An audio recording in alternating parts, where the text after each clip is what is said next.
since you mentioned UK's elections, the UK's opposition Labour Party is set to win a significant parliamentary majority in the general election, ousting the incumbent Conservatives after 14 years. According to exit polls by Ipsos UK, Labour is projected to win 410 seats out of 650, with the Conservatives at 131. If confirmed, this would be Labour's second largest majority since 1997.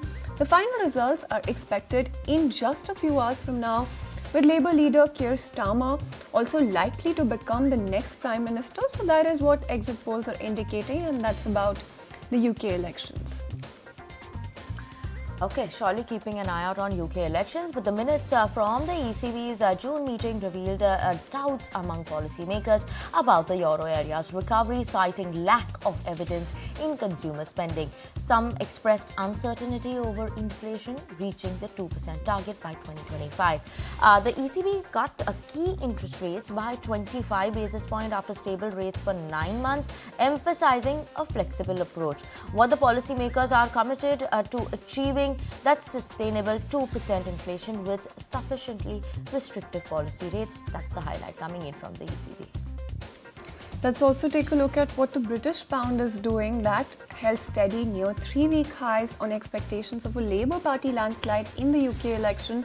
Labour's projected majority is seen as bullish for the pound, equities and UK investments as well, restoring its safe haven status.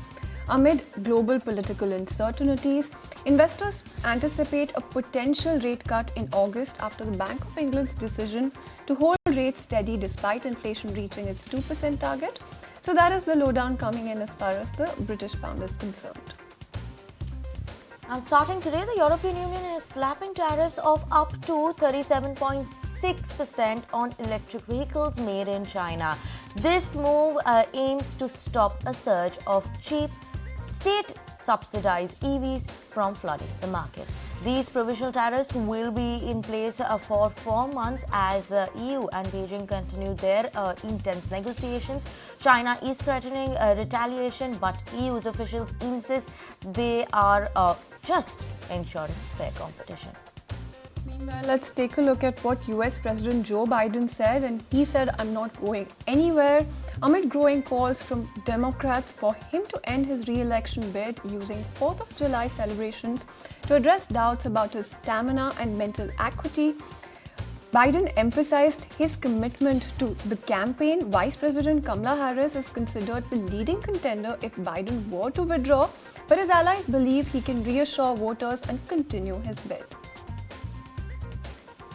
Some global earnings, we did have Samsung Electronics estimated a more than 15-fold rise in second quarter operating profit, driven by the surge in semiconductor prices amid the AI boom.